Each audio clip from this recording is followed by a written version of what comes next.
Distinguished ladies and gentlemen, students, welcome to our session this afternoon, the third, for those of you who have been around this morning for a very long but very exciting and engaging day. It has been a time. And so today our session began with a micro-mentorship group, a small group of STEM students, lucky students, that engaged with our CAF representatives in very energetic discussion. We moved really smoothly into the launch of the World of Work program. For those of you who were here, you know that that was a very exciting session, very thought-provoking. And we really want to thank the featured speaker, Dr. Camille Alain, for engaging us this afternoon. This evening's session, we are looking forward to an equally engaging session with the CAF Innovation Series. And this series is entitled Accelerating Innovation-Based Economies in the Caribbean. This is really the first in what CAF looks at hosting a series of conversations designed to accelerate innovation-based societies in the Caribbean. So students, you are part of a unique and groundbreaking initiative. This afternoon, we have a very dynamic panel of experts that will engage you in thought-provoking discourse. But to take you through the session, I would really like to introduce at this time the Regional Manager for the Caribbean at CAF, Dr. Stacy Richards-Kennedy, who will take you through today's proceedings. Dr. Kennedy.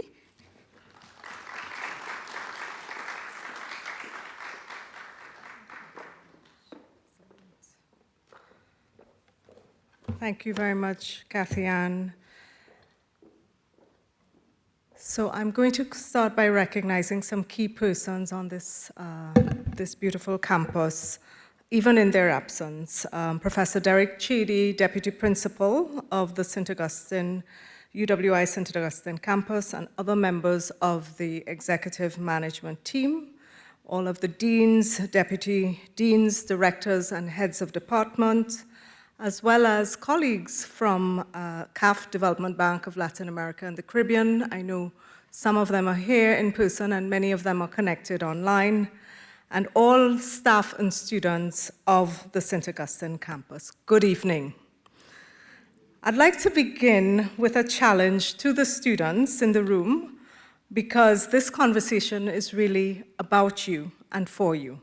Whether you're from UWI or another secondary or tertiary institution, you're the ones who will drive innovation here in the Caribbean. So what comes to mind when you hear the word innovation? Anyone? Please.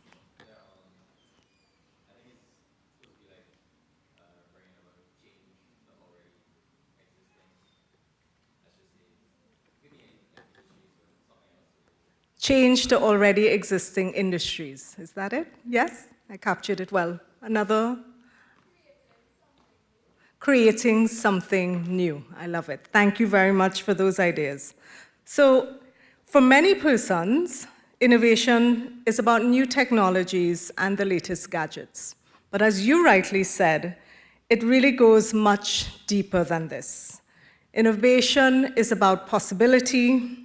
It's about seeing what's in front of you, no matter how challenging, and daring to imagine something different, something better, and then taking action.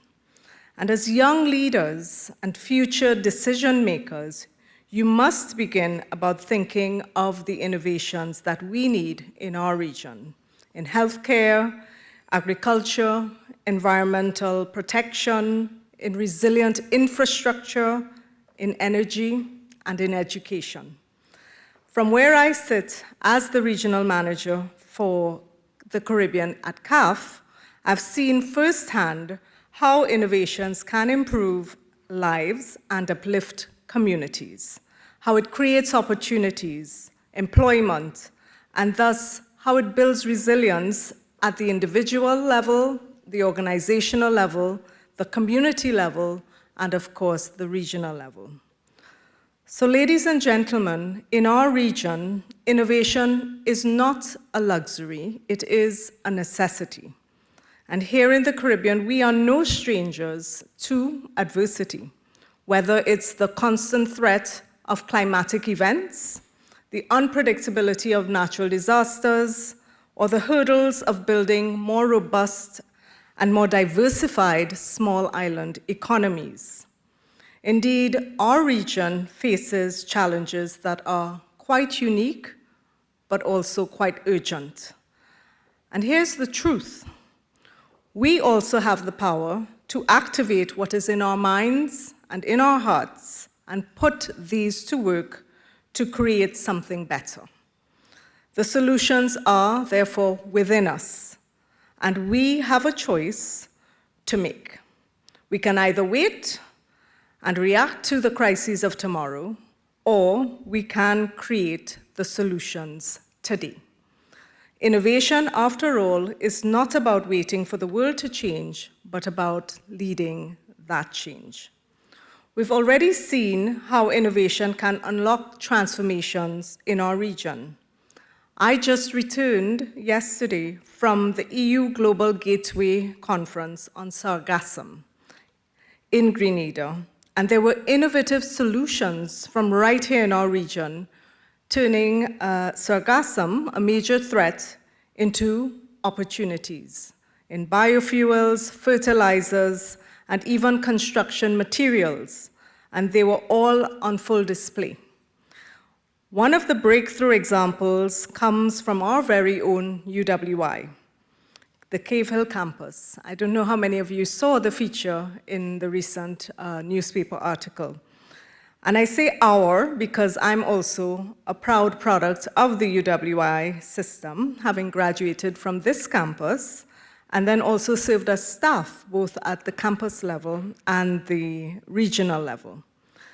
CAF was indeed a proud sponsor for the participation of Dr. Legina Henry of the UWI Cave Hill campus, and she was able to put the spotlight on the Caribbean's first bio-CNG vehicle, which is being powered by biogas derived from sargassum. It is a bold initiative and an innovative step towards creating new forms of sustainable energy for our region. Other entrepreneurs have found unique ways of turning sargassum seaweed into sweet-smelling, healthy skincare products. And the range of projects demonstrate to us what is possible when we bring together talent, partnerships, financing, and support, policy support for innovation. Innovation is therefore equally about building a culture that embraces new ideas, encourages creativity, and promotes collaboration across every sector. Academia, government, industry, civil society, international development, and so many more. But the culture shift that is needed begins with you. And at CAF, our mission is clear. We are committed to accelerating innovation and creating resilient, sustainable economies across Latin America and the Caribbean. And we support efforts like this, as well as provide agile and flexible financing for public and private sector projects. Our School for Digital Transformation and Innovation is equipping regional leaders to go beyond and to work with policymakers to develop their skills necessary to accelerate digital transformation and innovation in their respective countries, from the Bahamas to Suriname. We were also pleased to recognize the students who benefited from scholarships from the AFS Global STEM Academy just last week, an American-based organization providing intercultural exchange opportunities and immersive STEM training for students from Trinidad and Tobago. And we would like to see this expanded across the Caribbean. We also plan to launch, in the near future, a program for postgraduate scholars in science and sustainability to help drive the transformation of scientific research, the translation of scientific research into development policy and programming across the Caribbean. This is how we are able to create connections between research, knowledge, and innovation, as well as development impact. In the Caribbean, connectivity is not just about the internet and access to the internet. It's about access to opportunity. Enhanced infrastructure will therefore provide the foundation for more remote work, telemedicine, distance education, and e-government services, which are particularly crucial for nations with dispersed populations and for states where, of course, in the Caribbean, as you know, we have states like the Bahamas, where there are several family islands that will require increased connectivity for enhanced government services and public services. So expanding access to high-speed internet will also foster economic diversification, empowering local entrepreneurs and small businesses to participate in the global digital economy. And CAF's commitment to promoting infrastructure development includes support for submarine cables, satellite systems, and the expansion of broadband networks with an emphasis on affordability, reliability, and resilience. These efforts ensure that our island states are not left behind, but are instead positioned to compete on the global stage. In the Caribbean, digital transformation is also tightly linked to climate resilience. And as we know, our islands are on the front lines of rising sea levels and extreme weather events. So digital solutions play a critical role in mitigating these risks. Technologies like big data analytics, artificial intelligence, and the Internet of Things can help governments and communities better predict and respond to environmental threats and also to manage natural resources more efficiently, thereby creating early warning systems that can save lives. Moreover, the adoption of clean technologies and the development of smart cities can help reduce carbon footprint and ensure that the region can sustainably manage its urban and rural spaces. So CAF has been at the forefront of promoting digitalization of key sectors, including agriculture, tourism, energy, and fisheries, sectors that are vital to the Caribbean's economic fabric, and of course, across our social sectors, healthcare, education, and so many more. By incorporating digital innovations into these industries, we can improve efficiency and reduce the environmental impact as we build more resilient communities. So, students, ladies and gentlemen, today's event marks the official launch of our CAF Innovation Series in the Caribbean, and as a catalyst for accelerating innovation-based economies. And this is a region, as you know, where 60% of the population is under 30 years old. And therefore, this mission becomes even more critical. And you all have a vital role to play. You're not just the leaders of tomorrow, you are the innovators of today. You're the ones who will develop the technologies, the industries, the policies, and that will guide and help to define our future. And so as a regional development bank, we are keen to contribute to processes and spaces where the young people of the Caribbean are empowered to realize their full potential. This is why there's no place more fitting for this conversation to happen than right here at the University of the West Indies, a space where knowledge and innovation have always gone hand in hand. Now, in this spirit, I felt it is still extremely important, even in his absence, to take a moment to pay tribute to a true visionary in our region. One of our very own here at UWI St. Augustine, Professor Patrick Hossain, who was recently awarded the nation's highest recognition, the Order of the Republic of Trinidad and Tobago. He is and has been a pioneer in the field of computer science and a driving force behind digital transformation in the Caribbean.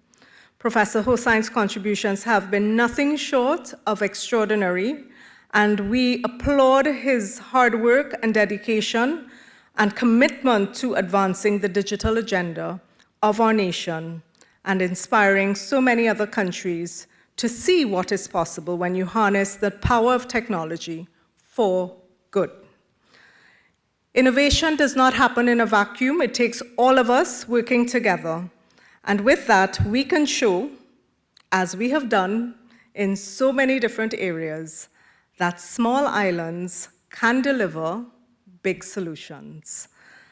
So these big solutions come from you, and they will be powered by science and innovation.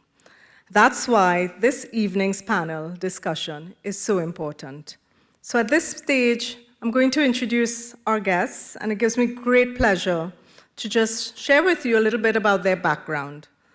Firstly, Dr. Camille Wardrop-Allain, who's originally from Trinidad and Tobago, is an aerospace executive, rocket engineer, space scientist, internationally acclaimed speaker, writer, and educational leader. She's a science ambassador whose accomplishments in the field of space exploration have been extraordinary. She's one of the most recognized women in aerospace engineering and one of the few women of color to have served in senior leadership positions at NASA. Dr. Allain is the founder and CEO of Arusha Space, a global space solutions and consulting firm that uses space to enable sustainable and socioeconomic development. Prior to this, she had a 28-year career advancing the areas of aerospace and space technology development at NASA. She was a leading architect for several NASA commercialization strategies, enabling billion-dollar space economies in low Earth orbit and on the moon. She was the first African American to lead a major human spaceflight program at NASA. Dr. Allain, please join us on stage. Join me on stage. Thank you.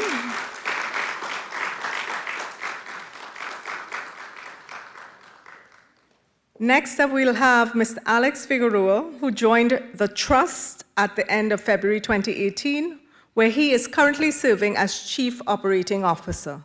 In that capacity, he is responsible for the management and operation of an internal team which supports the areas of finance, business planning, budgeting, human resources, administration, and IT. Prior to joining the Trust, Alex worked at the General Secretariat of the OAS, Organization of American States. Starting as a field accountant, he worked his way through the ranks and culminated a 17-year career as the Chief Financial Operations Officer for the OAS, where he supervised a staff of 40 colleagues and had responsibility for the OAS's financial operations in Washington and across their 29 offices across the hemisphere. After leaving the OAS in December 2011, he started a company providing services in accounting, advisory, and taxes. And now it gives me great pleasure to invite Alex Figueroa to join us on the stage.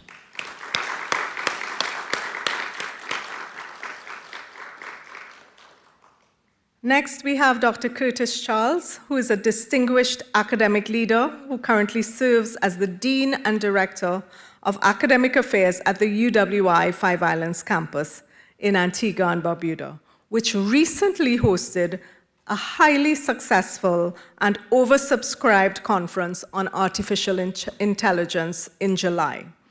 Dr. Charles has a doctorate in education. However, his expertise extends beyond academia, encompassing areas such as curriculum development, student support, and faculty development. As the Dean and Director of Academic Affairs, Dr. Charles plays a pivotal role in fostering a vibrant learning environment. His vision aligns with UWI's mission of advancing knowledge, fostering critical thinking, and empowering future leaders. Prior to joining UWI, Dr.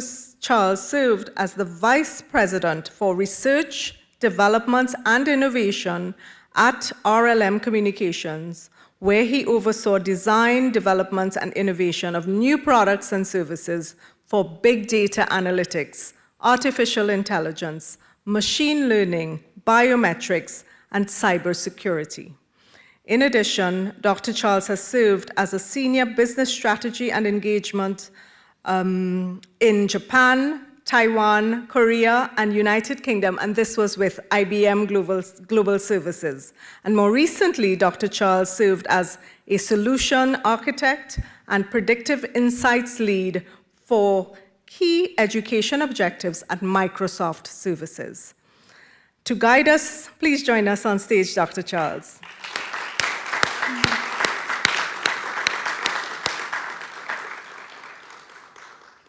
To guide us through the session, we will have our esteemed moderator, Mr. Kamal Georges, who is our CAF communications specialist, and who really needs no introduction in Trinidad and Tobago. But do allow me, Mr. Georges has more than 15 years' experience in the media and communications industry.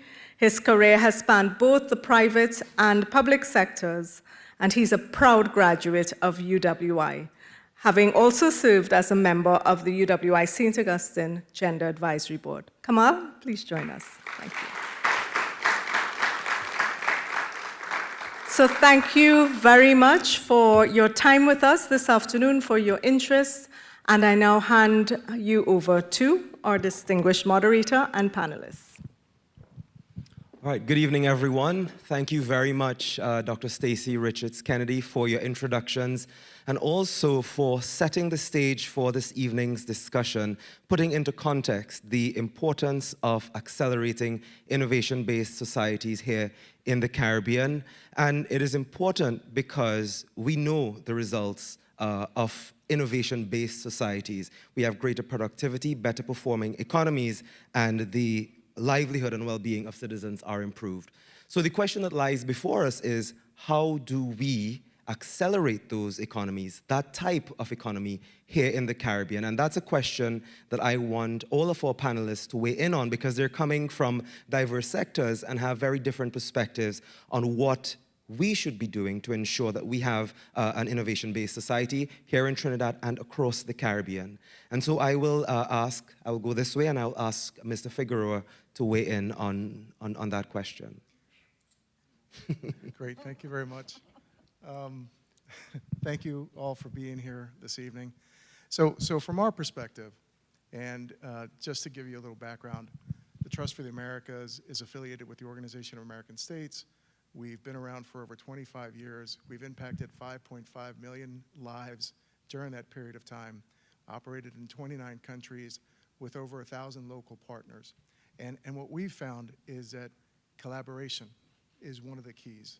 When we bring together public sector, private sector, academia, and local partners, strong local partners that know the territory and can guide us, collaboration and an open discussion is part of the key there. Skills training. You know, there's what we learn in traditional school and traditional curriculums, but it's also important that we provide skills for the digital age, digital information that we have, and that is always changing on us. So skills training, updated skills training, so that our folks are ready to step into the challenges that are out there. And lastly, it's funding. We have to have the infrastructure that's required. I always give the example, it's wonderful if you have a car, but you've got to have a decent road to get from point A to point B. And so infrastructure to carry the technology that we need, and to support, you know, entrepreneurs, new startups, all that is important in getting us to that stage. It's interesting that you said funding because at the conference in Grenada, the Sargassum conference, that was one of the key outcomes, the need for funding to ensure that the ideas become reality to treat with this problem. From the perspective of academia, Dr. Charles, and also you have experience outside of that in the tech space, what is required here in the Caribbean, and tell us a little bit about the work that you are doing at the UWI Five Islands campus as well to help spurn some of those. Sure. Yeah. Thank you so much. Thanks to everyone for being here, and greetings on behalf of our principal and students at Five Island Campus. So the Five Island Campus started in 2019, and that's important. And we started with 174 students. 5 years later, we are 1,100 students, which is an exponential growth. So we know that there is a need for education, but it's just not a need for any education. When we look at the enrollment this year and registration, about half of that registration is based on new academic programs, and not just new academic programs, innovative academic programs. So when I came in 2020, I looked around and I asked the simple question, why aren't we seeing technology everywhere, right? Because we were born in 2019, which was the height, the midst of the fourth industrial revolution. And yet there was no sign of the fourth industrial revolution on campus. We absorbed all the programs in the School of Business and Management, Health and Behavioral Sciences, and the School of Humanities and Education. We have absorbed those programs from K-ville. And I think it's the start that is important. We needed to start, but we just can't stay there. So one of the first things coming from Microsoft that I asked the principal is, could we start an institute or a center on artificial intelligence? So if you know anything about UWI management, you have to write a paper for everything, right? If you don't write a paper, it's not going to get done. So we wrote the paper, and probably senior management team meeting, probably halfway through the presentation, he said, well, why don't we go for the school? So that was really important for us because we wanted to create innovators, but we really wanted to create something that was catalytic, right? So the School of Science, Computing, and Artificial Intelligence is one of the fastest growing schools on campus since it started. And we didn't just want to create a school to create the next generation artificial intelligence specialists, although that is one of the objectives. But we wanted to make sure that students in the School of Business and Management doesn't graduate unless they understand business intelligence. So it's come to the School of Science, Computing, and Artificial Intelligence, which we call SUSCI, to do that. And the students in Health and Behavioral Sciences doesn't graduate unless it understand health informatics, right? Which is what COVID was all about. Every time you fill out that information about who you met, who you saw, did you come in contact with anyone, that was data that was being collected, and if analyzed and algorithms run on it, you could have tell where the virus was moving. And students in education need to come and understand sentiment analysis, because if you understand sentiment analysis, then you could create precision education. So it was really important to us on a larger scale to really be a catalyst and basically be there for the students who are not necessarily tech-driven, but know and understand that they have to be involved in tech. So for us, it was very, very purposeful. The conference we had in July was just one of those other things that we had planned in 2021. We had planned that if we're going to have a school, we need to have a conference around that school. And the conference was very simple. I knew from working in the States that there were Caribbean leaders everywhere around the world leading tech. Could we bring those leaders together for 3 days in Antigua and Barbuda and talk about how we reimagine the digital transformation of the Caribbean in an age of the fifth industrial revolution and generative AI? And that has spawned an awesome opportunity to have different discussions. And I want to thank CAF for being a sponsor as well for the conference. We'll talk some more. And Dr. Charles, as the conversation goes on, I want us to speak about some of the unique pairings that you are creating at UWI Five Islands campus, because it really speaks to the heart of who we are as a Caribbean and creating specific innovations in the areas of healthcare. But we'll get to that because I want to get Dr. Camille's perspective on what is required for us to generate innovation-based societies here in the Caribbean. You've been at the pinnacle of I would say, where science can reach in space engineering, and you've seen the economies that can be created around it. how can that benefit the region, and also what is required from us, from our policymakers, from private sector, and so on. Okay, thank you so much. So I will start with, you are not born an innovator, right? You are trained and developed into innovators. And I feel like we have to start at our primary and secondary school level. And you talk about reimagine. What does curricula look like that we can grow and develop innovators? You don't just get to university and you tell somebody, oh, you should be an innovator. And then they wake up the next day and that doesn't happen. You have to foster an environment that really allows young people to think critically about the world around them, right? Ask questions. Why is this happening? How can we solve this? So you go through that process, right? And you train them to come up with those type of solutions. So you got to start at the lowest level. And if you have that throughout your curriculum, high school, college, then you start spawning these kind of innovators. Then you have to have visionary leaders who want to put systems in place that would generate sustainable development solutions, right? I came here in 2013. I wanted to see how the Caribbean could really, space technology was becoming a big thing. And I wanted to see how the Caribbean, I didn't want us to be left behind. So how could we start thinking about space-based technologies, satellites, for solving problems here? And I couldn't get any traction because people just couldn't see it. I think now people are more open, leaders are more open.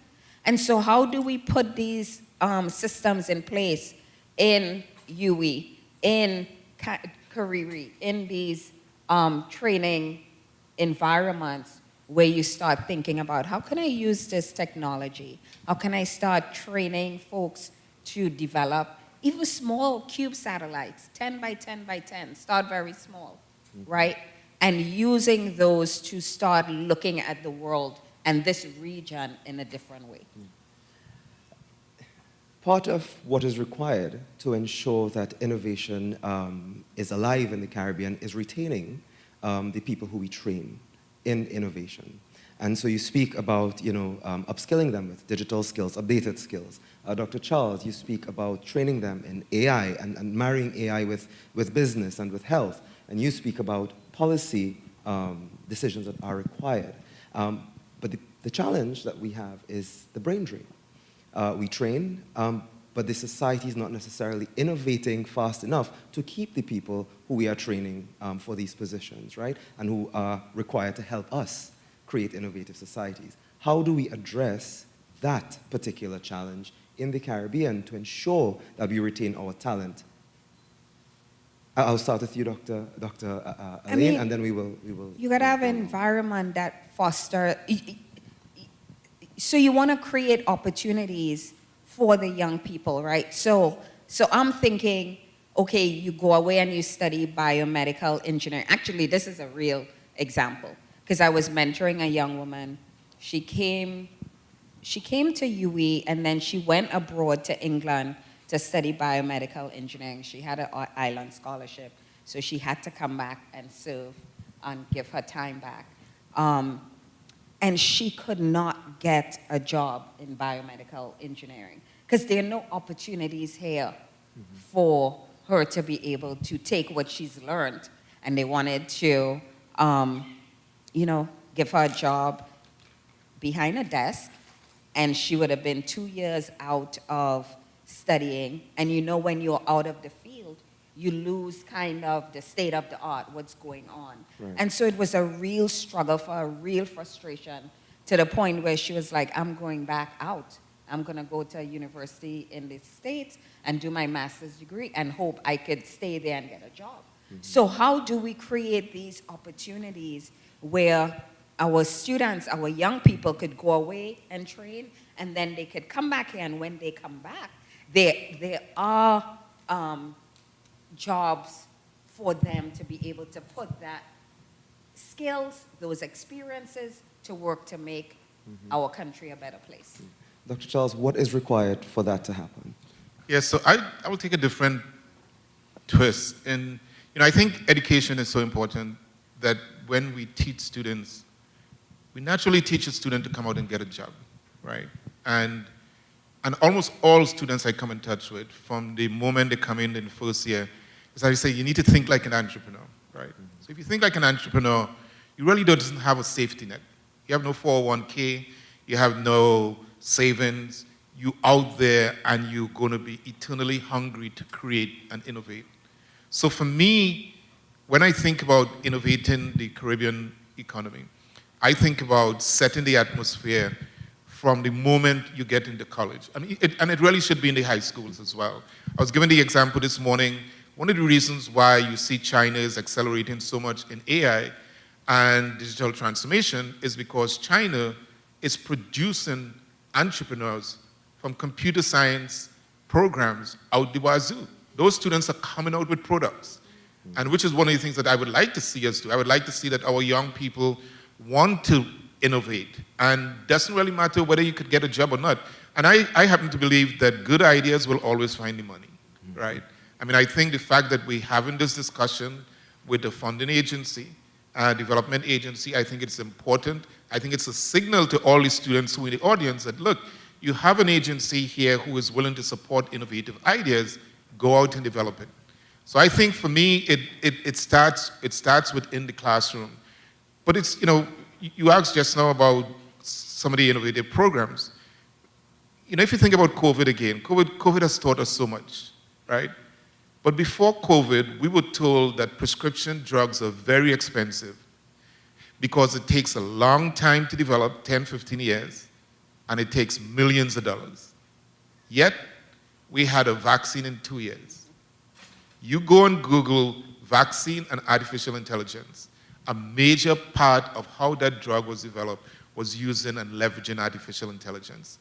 So we got a call probably like a year ago from the community college and says, Dr. Charles, are you interested in developing a pharmacy program? It didn't take me 2 seconds to say no. I say, but if you are interested in innovating and you are interested in pushing the technology further beyond just somebody coming out and prescribing a drug, then you could talk to me. So we started talking about generative pharmacy. We have created at Five Islands Campus one of the first generative pharmacy programs that I know of, which is using artificial intelligence and machine learning to create new drugs and new patient care. And that is how we're going to become innovative. So that everybody here know that your belly hurt, your grandmother tell you go outside and pull some bush, right? Well, those bush have enzymes that we have never really commercialized because the drug company have told us it was too expensive and we didn't have technology like artificial intelligence. So now we could analyze these enzymes and all these drugs. People say soursop cures cancer. We don't know because we haven't examined it. We didn't have the money as large pharma. But now we could create a whole new industry within the Caribbean where our students would want to stay and create rather than going to big pharma and have a brain drain. So I think if you create the atmosphere, if you create the need for students, they will want to stay here. Students don't want to go to the US unless the education take them there. I mean, I went to the US because there wasn't any degrees in architecture. And I could tell you, I was listening to you just now, and innovation is really taught. Innovation is really taught. Listen, in architecture, you have to come up with a concept. Somebody said they want you to build a building at the top of a hill. You have to come up with a concept. You have to do geological testing to see whether there's oil or water under there. You have to basically do site plans. You have to work with mechanical, structural, physical, civil engineers. You have to come up with a design that fits that person's needs and wants. Do they like to look out to the ocean? Do they like to eat close to the bedroom? We had, in 5 years at Howard, every semester we had 3 design competitions, 3 design juries. That means that in 5 years you had 30 juries. A jury is a panel of professors, you presenting, and they tell you how bad your design is. And your job is to get to that point of graduation where they are speechless. So my thesis was food production in a controlled environment on land, at sea, and in space, funded by a Japanese company. And that's what innovation is all about. You mentioned the role of multilateral development companies like CAF, and CAF is proud to be a part of and sponsor this. And Dr. Richards-Kennedy, I want us to talk a little bit about the role that you see for agencies like CAF to make those key connections. You spoke about in your remarks that ecosystem, connecting business with the public sector, with multilateral development agencies and so on. How important is it that we create those connections? Well, thank you, Kamal. It's absolutely essential because, that's really at the heart of what we're trying to achieve, because we cannot do it alone. Mm-hmm. We need to work together, and we need to really activate what is SDG 17, Partnerships for the Global Goals. So in the area of digital transformation, innovation, and so on, we have to bring that philosophy into being, and at every level. So, at the student level, but of course, among business people, entrepreneurs, policymakers, government representatives, we really have to look at how we strengthen the linkages and the connections and work more closely together. And so, being able to have opportunities for dialogue such as this one, and to create spaces where we bring persons together from different sectors, that's part of, stimulating the process. Because when you have persons in the space, the ideas flow, and then we can come up with solutions together. We can co-create new products or new processes or new ways of thinking, and then lean on each other to see this through to fruition. And I think we do need to see more of that collaborative spirit, and we're happy to play that role in terms of facilitating such discussions. And as we saw in Grenada, with a conference with close to 300 participants, there were several development banks present, because no one bank can finance the solutions that we need on its own. So we had CAF there, we had the IDB there, we had World Bank, we had the European Investment Bank, we had so many others, the Caribbean Development Bank, and so on. And we had private sector, we had the individual entrepreneurs, big businesses from Europe who had been already doing innovations in sargassum management, and then coming together to work with some of our regional entrepreneurs to see how we can scale some of those initiatives, or how they can learn from each other and do things differently and take their entrepreneurial ideas to the next level. So I think that's a concrete example of how partnerships in action can benefit everyone, can really expand the pie, and therefore, we need not be too concerned about, trying to hide what each other is doing, but rather to share more, and therefore stimulate more opportunities for growth, for advancement, for funding, and for partnership. Some key themes already coming through in this conversation, and it's where Mr. Figueroa started, which is collaboration is one of the key factors in accelerating innovation-based societies here in the Caribbean. You mentioned digital skilling programs in your first response. How do we align those programs to the skills or to the needs of Caribbean countries to ensure that they are aligned with the development needs, for example, of countries across the Caribbean, and how important is that? So let me just step back to the term brain drain. Personally, I don't like that term, because I think it's more a flight to opportunity, right? I think that really a flight to opportunity really describes why a lot of people migrate somewhere else. And so I've always, I know it's an accepted term.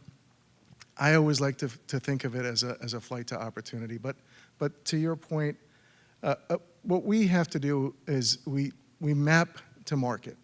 Whenever we go into a new endeavor, a new project, we go out and we try to figure out what it is that's needed in that local area. That's why local partners for us are so important. We have the basic recipe for training and skilling, but each different scenario, each different theater provides us with a slightly different niche, it's a slightly different taste to how we get there. So for us, figuring out what's available, what will be available, and teaching to that, training to that, really makes a big difference for us in having folks have the general digital skills that are required, but then giving them that additional module of information that will set them up, make them employable in many cases for the jobs that are out there. We did that in our project in Jamaica, where we used AI tools to listen, even at the parish level, what was available, and to teach and to train folks for what was out there available. So our content is continually evolving depending on what is the need for that local area. We want to empower individuals to have the skills that are in demand. You know, you see that nowadays, you see that with water management. You see that with AI. With water management, you know, we have a project, our first project, that's on both sides of the southern border in the United States. One's running in Texas, the other one's running in Ciudad Juarez in Mexico. It's something that we really weren't doing up until about a year and a half ago. Mm-hmm. But water is such a scarce commodity today and will be a scarcer commodity tomorrow. So if we train individuals, if we figure out what it is that's going to be needed, this is a good way to give individuals an opportunity and innovation. You know, I heard a lot about entrepreneurship. Entrepreneurship is the spark to economies, right? And Dr. Charles talks about that. And it's, if we have a fertile environment where we give people the opportunity and the permission to fail and try again, I think that is so important and vital for us to have a robust, innovative economy in our region. Mm-hmm. So I want us to start drilling down into some specific areas. So for example, when we hear about space technology and the use of space technology, it's not necessarily about going to space, but it's about using the technology to help protect small island developing states, for example, here in the Caribbean, for climatic events.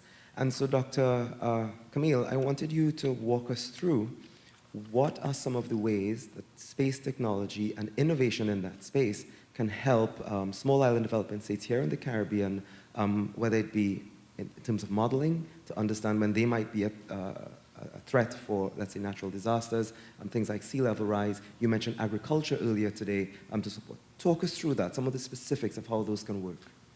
First of all, we need to have our own assets in the region and stop relying on foreign assets to get data. That's what we do, because we don't have our own satellites, right? We're relying on the US Geological Survey and NOAA and all these for weather predictions the day or two before a massive hurricane is about to hit. So we need to work on investing in our own technologies. And that requires funding, so we need to talk about that. And if we had our own, so we may have a satellite in geosynchronous orbit, which is about 33,000 kilometers above our Earth. But what happens is it looks down on this region. It's focused on this region.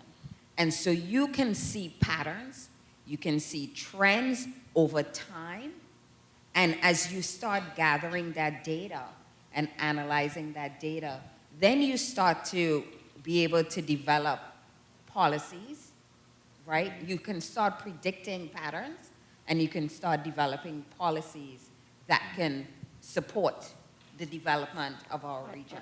This is one of the most disaster-prone, if not the most disaster-prone region in the world, and the level of vulnerability that we have as small island states is staggering.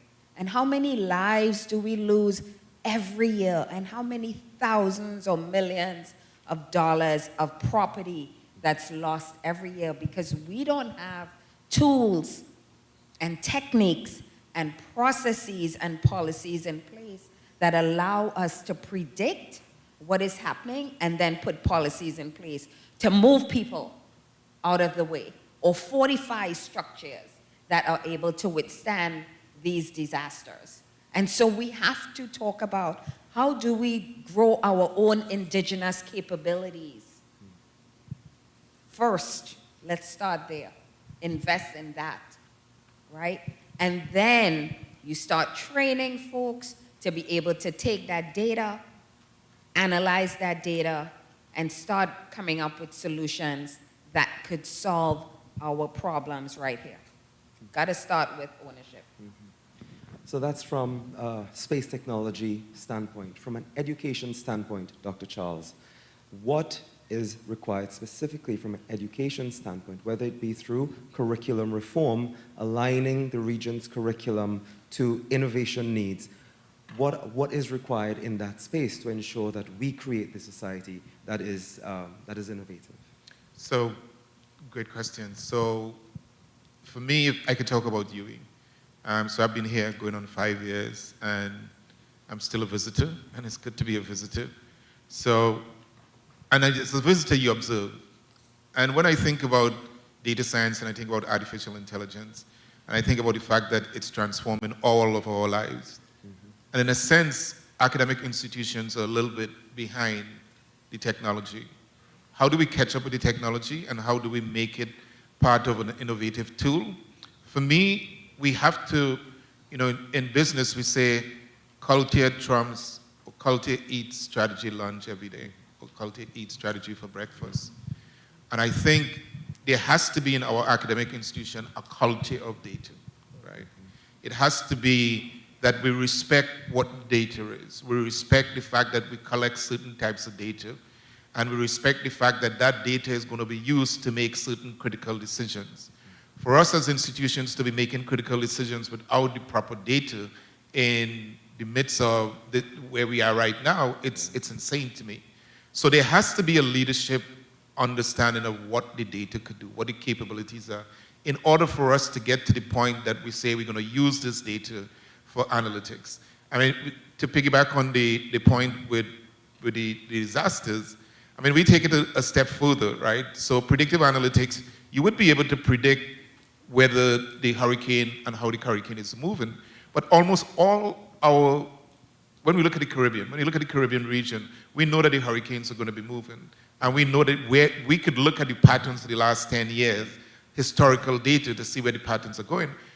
But what we want to do is to take that further and say, okay, based on the predictions, how could we use forecast-based finance modeling to basically allow the governments to come to somebody like CAF or the World Bank and said, listen, we know that if a level 5 hits our island, then we are going to need $60 million or X amount of $1 million, so that you have that $1 million set aside, or you know that in your budget, you need to set aside a certain amount of money for catastrophic disasters. What has been happening is that we have been responsive as it hit us. Yeah.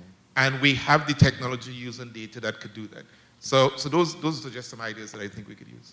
At this point, I would also like to especially welcome all of those who are viewing this online, whether it be via UWI TV. It's also being streamed on CAF's website and on YouTube. And at this point, we would like to invite you, those who've been listening in, that you can share your questions through UWI TV, and we'll try to get some in, as many in as possible.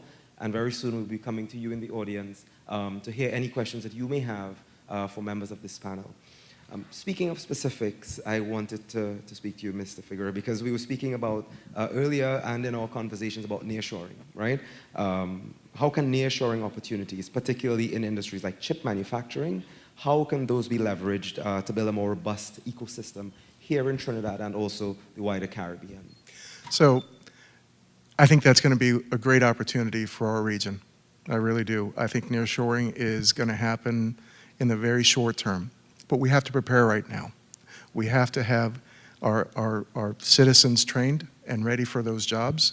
We have to have the infrastructure, because it is infrastructure heavy, chip making technology is infrastructure heavy. So after the post-pandemic, we've learned a few lessons. Geopolitical tensions are giving us other nudges. A lot of the jobs, a lot of the manufacturing that's occurring in other parts of the world will be coming into our hemisphere.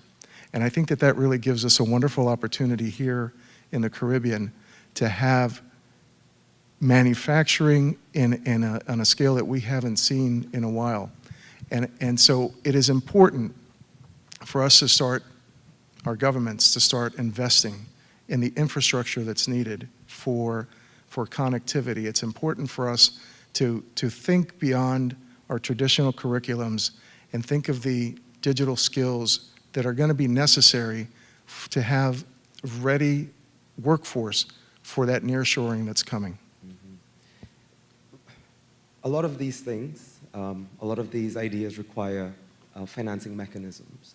And we spoke about this earlier and in our conversation about what are the necessary financing mechanisms that are required. And I'll also ask Dr. Richards-Kennedy to weigh in on this. But first you, and then Dr. Richards. So, yeah, absolutely. I mean, you can have, and I say this colloquially, I think Caribbeans are some of the most innovative people I know. I know my grandfather, I'm Cuban, my grandfather would tinker with a lamp until it worked. And it wasn't as though he replaced a part, he actually found a solution for what was wrong with that piece of equipment.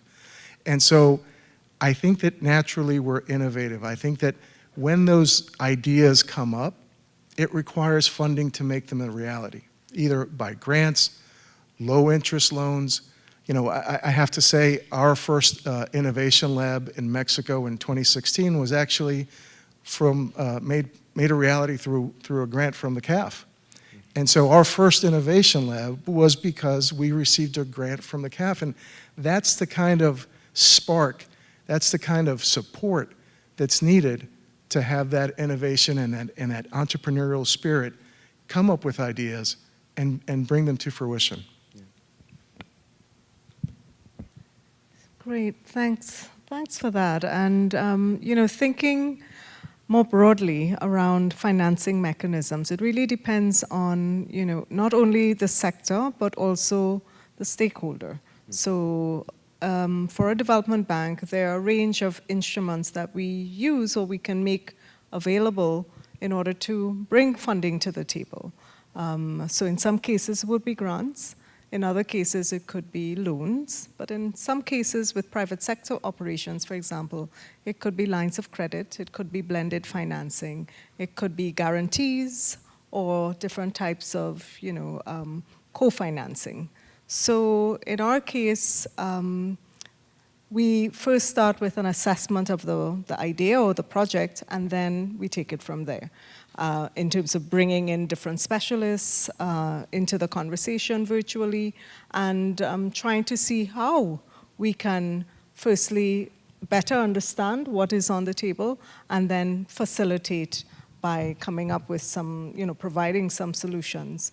But the other part of the puzzle that I think is really interesting is that it's a mindset as well, right? So knowing that everybody needs to be more innovative. And even within the bank, that's part of what defines us. So CAF is always being very much self-reflecting on how we do our business and how we can continually improve and innovate, not only in our business processes, but also in the financial instruments that we bring to the table. And this is even more relevant for Caribbean states. And that's a point that our executive president and our vice president emphasize all the time, because we recognize that when we're dealing with small economies, and we recognize also that the Caribbean states are dealing with you know, other vulnerabilities, and that small economies react differently when they have to deal or overcome other shocks. That therefore the development community and the development partners need to be ready to support these countries in very flexible, agile, and innovative ways. And that's something that defines our culture at CAF. Thank you very much, Dr. Richards-Kennedy. We've been speaking for about 40 minutes there or so, and so I want to ensure that we get participation from the audience and the people who we've invited to be a part of this conversation. So at this point, the floor is open for any questions that you may have. And just by the raise of your hand, we should be able to get a microphone to you.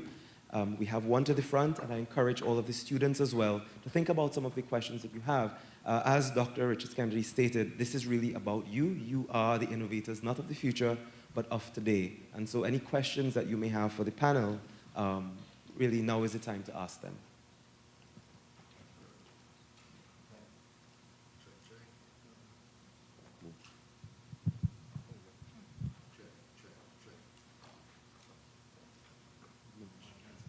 One sec. They'll probably give me a signal. Is it ready? Okay, go ahead. Yes. Okay. One sec. Someone is coming.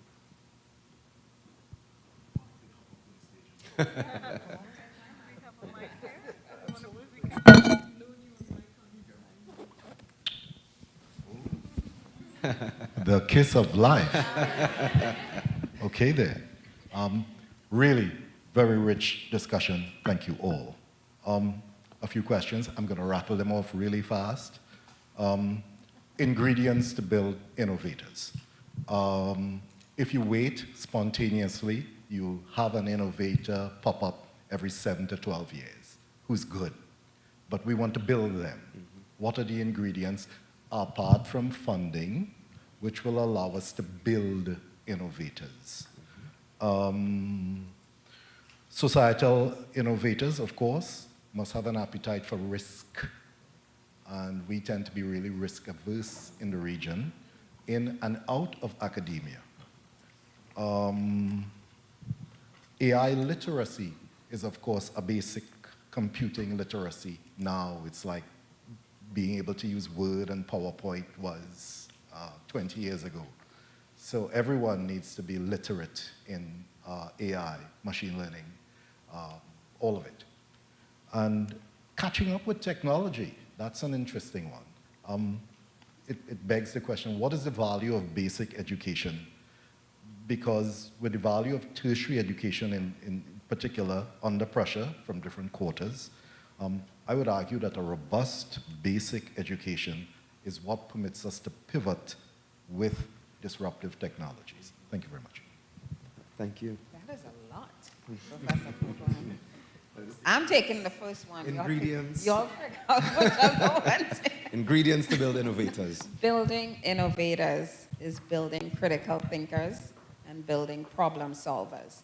So how, again, I go back to how do we structure, especially high school, right? Like that's where the rubber meets the road.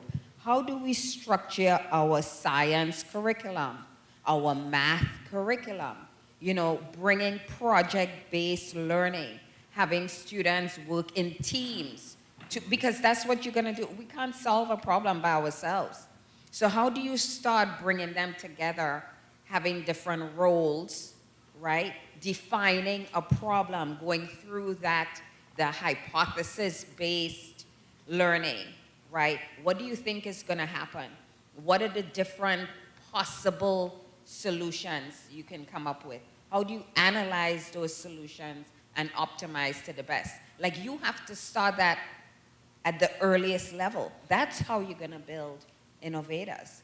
And so we have to think, I mean, I was saying growing up, and I still think it happens today, where we are taught to memorize theories, and you are tested on your level of memorization. That is not supporting innovation and critical thinking. And so we gotta kind of reshape, retool, transform our education system to be able to develop that level. I want to piggyback on that because, Dean, I think as educators, one of the things we have to be brave enough to do is to rethink whether what we're doing is right. I'll give you an example. My brother's an actuary, and he goes to a lot of conferences, and he was saying that many of the conferences now focus on data science because the actuaries are now saying, boy, did I really calculate correctly with the insufficient data or the, so if actuaries could do that, I think we could do that. I don't think that we create innovators if a student knows that it has to get an A or B. Right? I just don't. I think what we produce in are students who have to get to first class, second class, and as we were telling students earlier, no one has ever asked me what's my GPA. In all my life I've worked. So I know it's a big thing at UE, and I think that's really cool that you come out with a first class. But the reality is that if you suspend those things, then you begin to learn. I remember in graduate school, the best class I had was system dynamics, using mathematical modeling to solve complex problems. I got the best C I ever got. I mean, because I was determined. I was in a class with all engineers, and the engineers and MBA students were blowing up it. But that wasn't why I went to the class. And that class changed my life in grad school. Because I suspended the fact that I'm in this so grade. So actually, with two of us from Marino, were in grad school together, and we would close down the lab at night, and we will open the lab in mornings. But we were determined. I think he got an A, but I got a C. But we were determined that we were going to learn. So I think the fact that all of our students are so focused on this grade that I kind of think about Bob Marley, emancipate yourself from mental slavery. I mean, it's like our students' minds are not emancipated because it's clamored and tied on into, well, I need to do this right. No, this is the only opportunity where you have to experiment. After this, somebody's going to ask you, you're getting paid and you need to do it right. So when are you going to be able to experiment?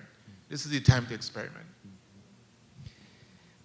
The other part of the question was risk. How do we create an appetite for risk among our students and innovators in the region? Well, if I can jump in, just from personal experience, I mean, I think that you have to embrace failure.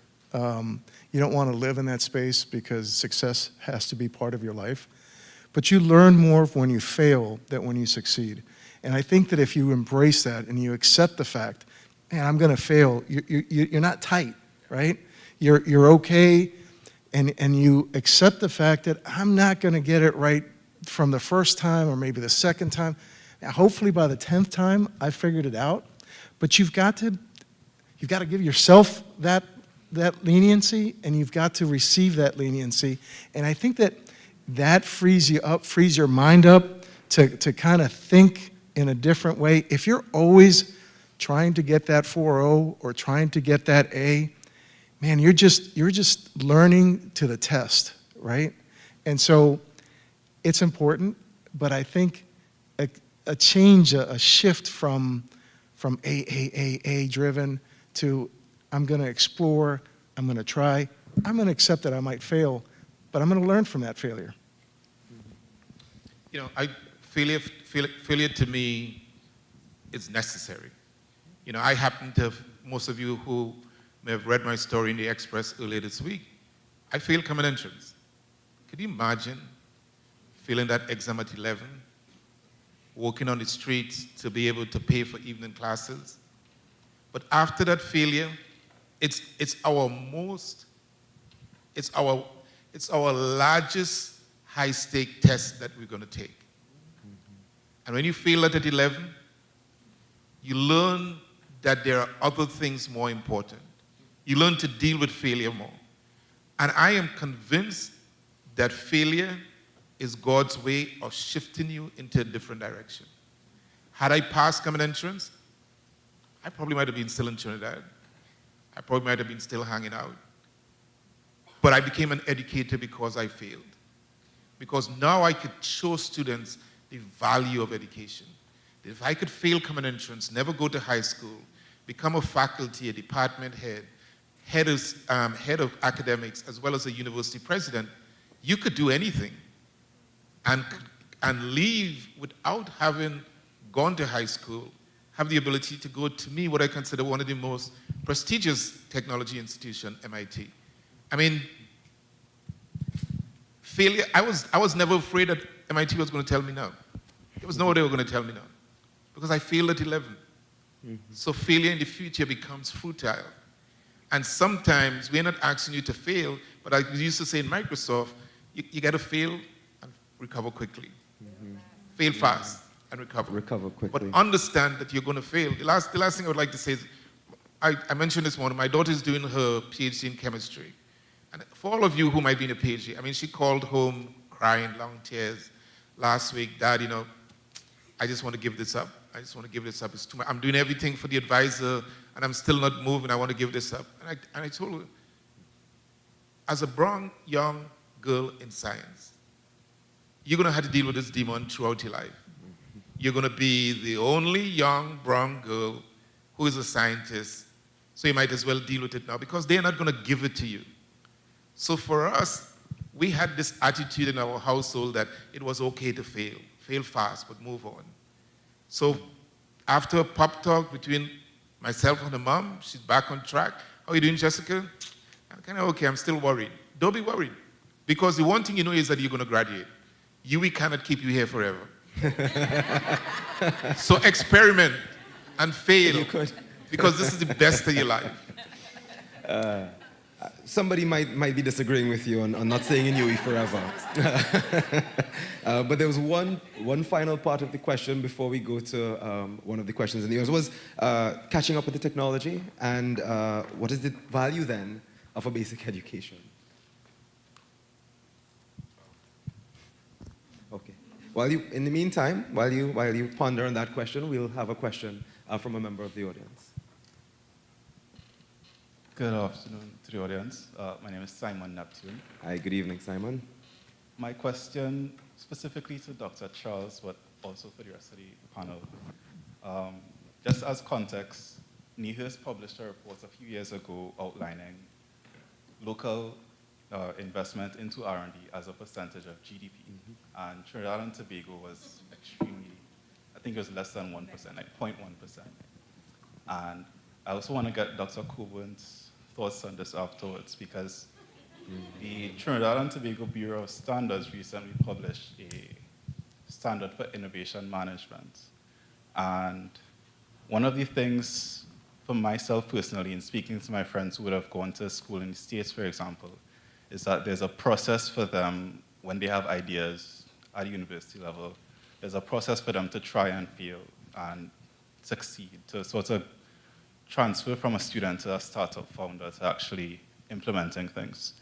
And we don't have that process locally. So while the experts would understand the issue very well, there's sort of a gap in alignment between what happens on the ground level.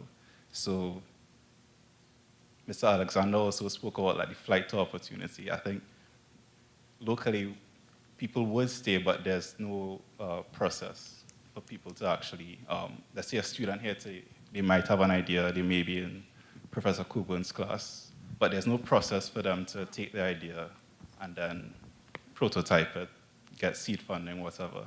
We have UWI Ventures, we have Stacy, which are good programs, but they could do with a bit more work, I would say. So my question is really, how do we close that gap, basically? Yeah, great question. So let me say, as a student in college, I have never had an opportunity where a representative of a development bank was on the stage. So the government may or may not through mechanisms, but you have an audience here today. You shouldn't leave this place today if you have an entrepreneur without giving our colleagues your card or without making contact. So that's the first thing. I also think that entrepreneurs are a different breed. They find a way to get the ideas funded. In the United States, we were talking about this morning, and for those of us who went to school abroad, Stacey went to school abroad, the government has SBTDC, SBIR and STTIR. So SBIR is Small Business Innovation Research Fund. And that is a small business getting together with a faculty from a university and developing an innovation, right? The first round is 125,000 US. Peanuts. But think about the millions of ideas the government get on that first round. So on the first round is a concept paper. If your concept paper is accepted, you get 125,000. Then the second round is a prototype. If your idea goes to prototype, you get $1.5 million. And then the third round, you get no money. They help you commercialize your product. If you're making a product for the Department of Defense, you just need to have it 65%. They're going to take it on the field. But with the Department of Defense, you then have $50 million no-compete contract where you could just continue making the product for the Department of Defense. It's one of those ways that governments and agencies could basically adopt that works so well to get technology cheap. Listen, the majority of innovations in the US comes from universities. The majority. Listen, if you walk on MIT campus right now, that campus has expanded beyond when we were there in graduate school. Technology innovation. It is impossible to go to that institution and graduate and not come out and be an innovator. We talked about Legina earlier. Legina is from MIT. Where did she learn to innovate? It's in the air. It's you walk around. So where I sit in my office, I could look down and see the students gathering every day. And I'm just building up the nerve right now to walk with my stick and make sure that I run all the computer science students that I see there, because all they do is chit-chat. And I'm thinking, it's not in the air. Because if it's in the air, you would see them coding and solving a problem and try to develop an app. So it has to be not just governments, but it has to be the students who are interested in innovating, and it has to be something that you breathe, that innovation is like air to breathe. If I don't have it, I can't exist in this place. So for me, I think if there's one thing I see missing in our institutions is that. Where's the excitement? Where's the unrest? When I say unrest, I mean, you all seem very rested right now, but I don't mean unrest in terms of trouble. I mean that you seem comfortable, right? And this is not a generation that should be comfortable. This is a generation that has more technology accessible to you than we had when we were in college. If we had the technology that you have right now, we would have been trillionaires. You have that opportunity now. Don't wait to see whether this is an X% of GDP. You have the opportunity, and the other thing that you have is that you have a world that's connected like we never had. It's all in your hands, my brother. It's in your hands. But I think what drives a lot of young, not young as in age, but young as in early entrepreneurs. Early stages. Yeah. Early entrepreneurs is the hope of making it big, being a billionaire. So the money, a lot of times, or the vision of getting a lot of money paid off for your technology, a lot of times is a motivator. And I don't know if our young people they see that available to them as a motivator or incentive, right? If governments were putting money into fostering innovative ideas, you may find a lot more raising their hands. I agree with you, but I think we can't depend on the government.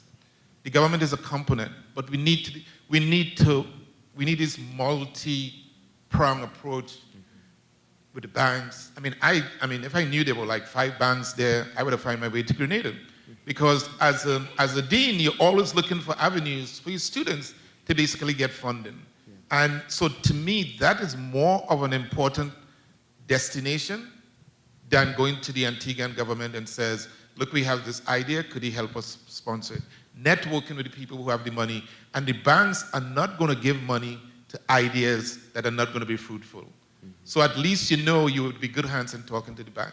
The government may take a chance on you, and the idea may or may not work because they're giving you your money, taxpayers' money.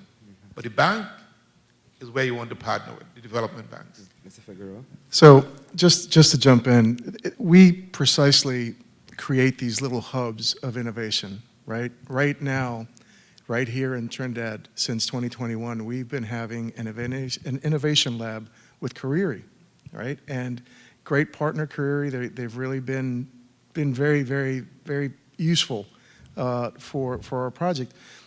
as of the end of last year, we've trained 831 individuals. And really what these little groups are just as what Dr. Charles mentioned in MIT. They're just bouncing ideas off of each other and coming up with solutions to problems that they know exists. There's a young man in Gasparillo, you guys know where it is better than I do, who developed an app, an emergency alert app. And so these are the kind of when you have individuals that know a problem, can define a problem, can then try to get a solution to that problem, and you put these groups together, these individuals together, it's a synergy, really a synergy that gets created. Because I might be thinking about this, but certainly that person and that person will come at it from a different angle, and together, I mean, really, this is what we talk about when we talk about collaboration with private sector, public sector, academia, civil society, local partners.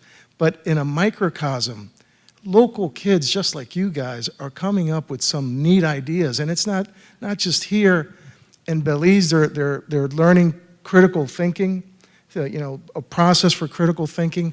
That project is going really well. The schools there are actually going to change their curriculum to adopt some of this critical thinking ideas and technology and ways of education.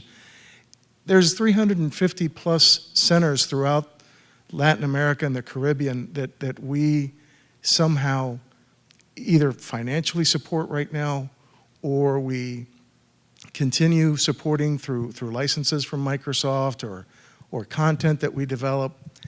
But those hubs are so organically innovative that is where a lot of the solutions are going to come from. But that's a piece of the puzzle, because we need more investment, we need more infrastructure to have what's there grow just naturally. I'd just like to follow on Alex's points to say that this dialogue was carefully curated for that very reason. Touching on some of the key aspects of bringing persons together to talk about this issue from different vantage points. And so I'm really thankful to each of you for sharing so openly those perspectives, because we have someone like you who's working across the Americas, but also with tangible programs supporting students in different countries, both in Latin America and in the Caribbean. And we have, of course, Camille, who's doing fantastic work from the science realm, but also with experience both in private and also in the civil society, NGO-funded side. And then academia and some previous private sector experience through Curtis's work. But what I really wanted to highlight is that bringing an academic from the Five Islands campus to this discussion here in Trinidad was key also in terms of that regionalism, dimension that UWI has, and that is so unique and so valuable for all of the students across UWI. And I know in times past, we had more students from across the region coming to St. Augustine. And over time, as other campuses developed programs, what you find is that there's sort of a decreasing number of regional students. So from our perspective, we wanted to ensure, because we know here there's a lot happening on the ground in St. Augustine on science and innovation and computing, but we wanted to also use this platform to ensure that the students here are exposed firsthand to what's happening in Antigua and Barbuda and in the Eastern Caribbean through our very own regional university. And I think that's something that plays an important part in stimulating ideas, knowing what each other is doing, and for CAF, being that bridge between Latin America and the Caribbean, but also within the Caribbean in terms of connecting voices, connecting opportunities, connecting funding, connecting ideas. So I really just wanted to emphasize that point, because nothing is by chance. Yeah. And just so you know, after today's, there are several events that, that our panelists supported today. We also have meetings tomorrow to go further into and drill down some more into what can we do together and how would those collaborations look and how do they take shape and where can we support. So, thank you for the time that you've spent with us. Thanks to the campus community and the campus leadership for allowing us to be part of this dialogue with you and this journey, and we look forward to doing so much more together. Back to you, Kamal. Thank you very much, Dr. Richards-Kennedy. I know we have a few more questions in the audience, but what I will ask is that we bring the official part of today's program to an end and close off with some closing remarks from each of our panelists, and we'll ask you to remain, and they will take your questions after we've closed off this official part. So I'll start from the end and leave the lady for last this time. Well, just to thank everybody on the panel, thank Dr. Stacy, thank you, Kamal, for putting this together and inviting me. It really is meaningful for me to be here. Like I said, we have a very long-standing relationship with the CAF. We continue to hope to have that relationship in the future, but to thank you guys. I mean, I'm sure there's a bunch of things that you guys could have been doing this evening that wasn't to sit here. And so that, in and of itself, shows some initiative. And so thank you for being a part of this evening. I think that it's easy to do nothing, but taking a step and taking a second step is so important. So I want to thank everybody here, but I also want to thank you guys for being here tonight.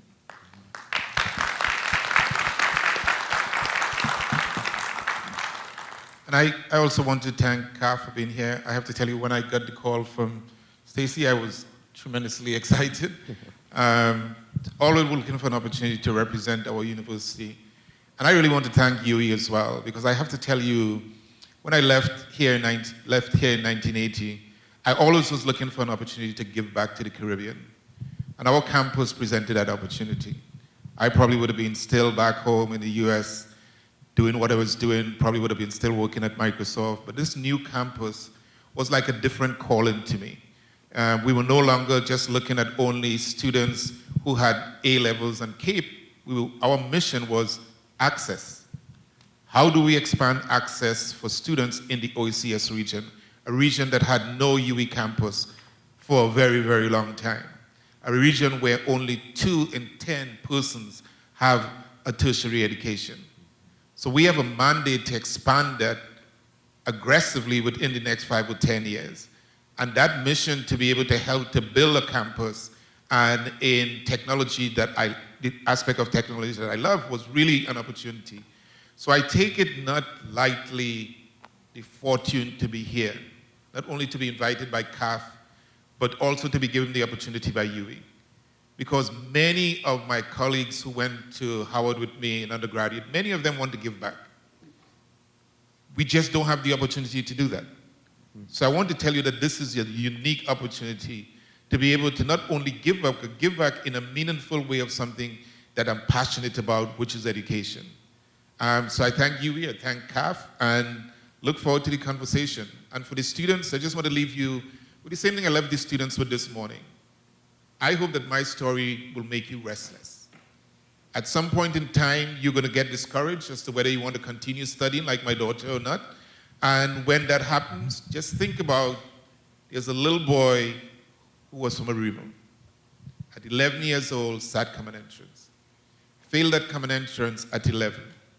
From 11 to 14, stayed in primary school. From 14 to 17, did everything legal, learned to sew. I could sew anything that you're wearing tonight.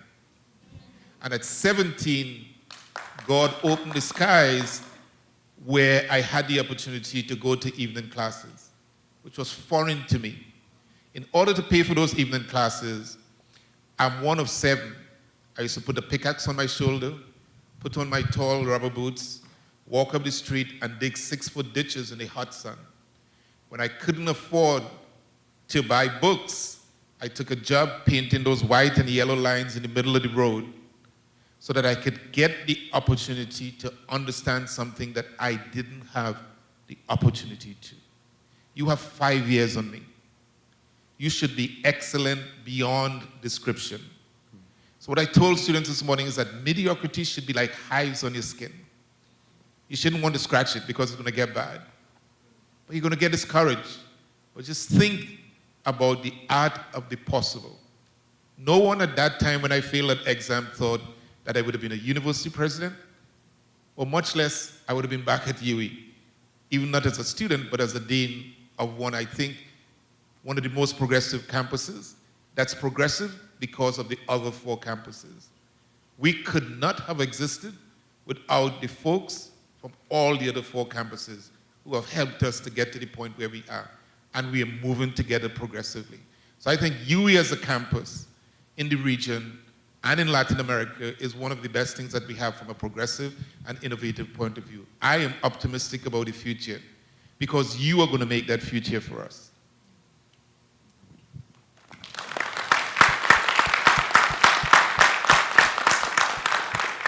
I gotta follow that. Really. So here's the deal. When people talk about the Caribbean, like from the outside, they think about it as fun in the sun. You know, carnival in Trinidad, if they know that, or I'm going to the beach in Barbados. They never talk about it from the perspective of technological advancement. And that is my vision for the region and for Trinidad.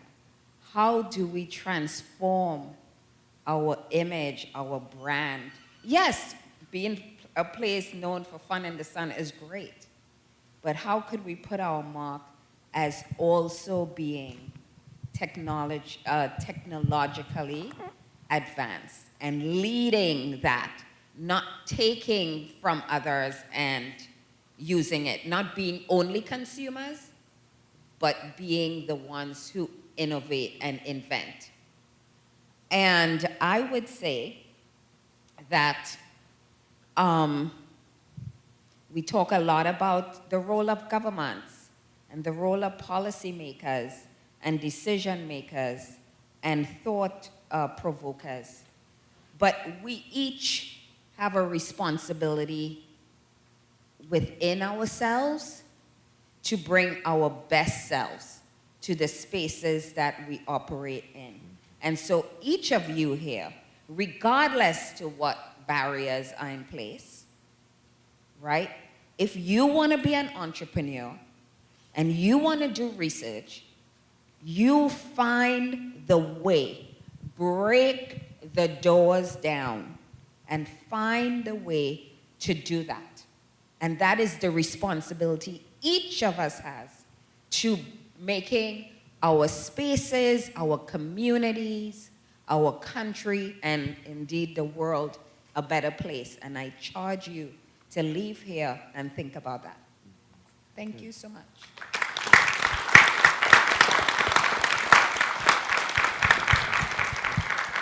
Thank you very much to our panelists for sharing so richly this evening with us. Thank you to Dr. Richards Kennedy for being a visionary and for conceptualizing and spearheading this great initiative. And we look forward to seeing what will come out of this in future discussions. And this is a great start to the process of building innovation-based societies in the Caribbean by starting this important conversation. To everyone who attended this evening, I want to say thank you for being here. Thank you for attending. Thank you for your questions. We'll take some more in just a little bit. To the UWI team, who's been a tremendous support in pulling this together, we really do appreciate all of your support. To those who are watching online, thank you for tuning in. And we officially bring this series, this discussion, to a close. Thank you.